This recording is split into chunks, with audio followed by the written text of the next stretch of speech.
देश के 9 राज्यों में पीएफआई के खिलाफ एक साथ छापेमारी की कार्रवाई को अंजाम दिया जा रहा है। एमपी, यूपी और दिल्ली में छापेमारी हो रही है। इसके साथ साथ केरल, गुजरात और असम में भी ताबड़तोड़ रेड पड़ रही है। पंजाब और महाराष्ट्र में भी छापेमारी इस वक्त जारी है। एनआईए के इनपुट के आधार पर यह कार्रवाई हुई है। इससे पहले हमने देखा किस तरह से बड़े पैमाने पर देश के तमाम राज्यों में पीएफआई के ठिकानों पर, पीएफआई के पदाधिकारियों पर छापे मारे गए और माना यह जा रहा है कि एनआईए को बड़ा इनपुट मिला है।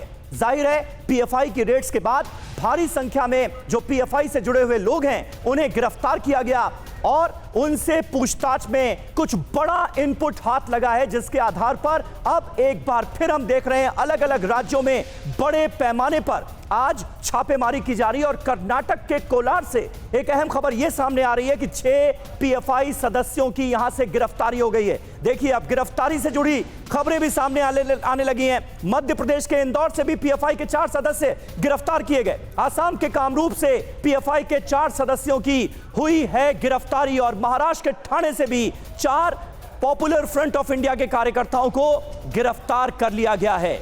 तो ये ऑपरेशन पीएफआई 2.0 आप कह सकते हैं। कई राज्यों में हम देख रहे हैं एक बार फिर एक साथ एनआईए की टीमें छापे मार रही हैं।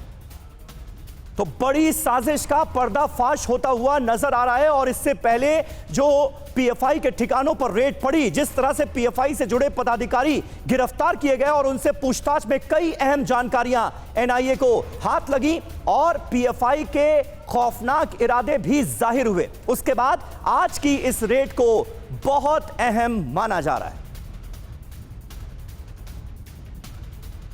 और हमारे साथ तमाम हमारे सहयोगी इस वक्त जुड़ चुके हैं। दिल्ली से जितेंद्र शर्मा हमारे सहयोगी इस वक्त हमारे साथ हैं। मुंबई से दीपेश त्रिपाठी साथ हैं। भोपाल से मकरंद काले हमारे साथ हैं और लखनऊ से उमेश पाठक भी हमारे साथ जुड़ चुके हैं। सबसे पहले जितेंद्र मैं आपके पास आऊंगा। इससे पहले हमने देखा किस तरह से बड़े पैमाने पर पीएफआई के खिलाफ एनआईए का मैसिव क्रैकडाउन नजर आया और आज एक बार फिर हम देख रहे हैं अलग अलग राज्यों में ताबड़तोड़ छापे पड़ रहे हैं। क्या मकसद नजर आ रहा है, क्या प्लानिंग नजर आ रही? जी बिल्कुल, देखिए समीर, पिछले कुछ दिनों पहले जो रेड पड़ी थी जिसमें साफ तौर पर एनआईए और ईडी ने एक जॉइंट ऑपरेशन अपना छेड़ा था, उस जॉइंट ऑपरेशन के बाद कहीं ना कहीं कई अहम लीड जांच एजेंसियों के हाथ में लगी थी, कई नई लोकेशन लगी थी, कई नई लोगों के बारे में पता चला था जो स्लीपर सेल की तरह पीएफआई के लिए काम कर रहे थे। तो इन सबको लेकर एक फ्रेश रेड एक बार फिर से डाली जा रही है। दरअसल बताया जा रहा है कि एनआईए और ईडी के निर्देश पर यह पूरी कार्रवाई लोकल पुलिस के द्वारा की जा रही है। अभी फिलहाल 9 राज्यों के अंदर तकरीबन 30 से ज्यादा ऐसी लोकेशन है जहां पर लोकल पुलिस पीएफआई के ठिकानों पर मौजूद है। ये सभी जो ठिकाने हैं बताया जा रहा है इनमें कुछ नए ठिकाने जबकि कुछ पुराने ठिकाने हैं। और दरअसल पिछली बार जो रेड की गई थी जिसमें 106 लोगों की गिरफ्तारी हुई थी, 93 लोकेशन पर रेड की गई थी, उस दौरान कई दस्तावेज मिले थे, कई मनी ट्रेल मिली थी। इसके अलावा हवाला के कारोबार का इस्तेमाल का पता चला था। तो बिल्कुल कई बड़े खुलासे हुए थे जितेंद्र, और उम्मीद है कि इस बार जो जांच पड़ताल चल रही है, जो लोग पकड़े गए हैं उनसे भी जो पूछताछ होगी उसमें कई बड़े और चौंकाने वाले खुलासे होंगे। मुंबई से दीपेश त्रिपाठी हमारे सहयोगी हमारे साथ लाइव जुड़े हुए हैं। दीपेश, महाराष्ट्र में भी कार्रवाई हुई है पीएफआई के ऊपर, वहां पर क्या क्या मिला है और क्या महाराष्ट्र से भी पीएफआई मेंबर्स को पकड़ा गया है?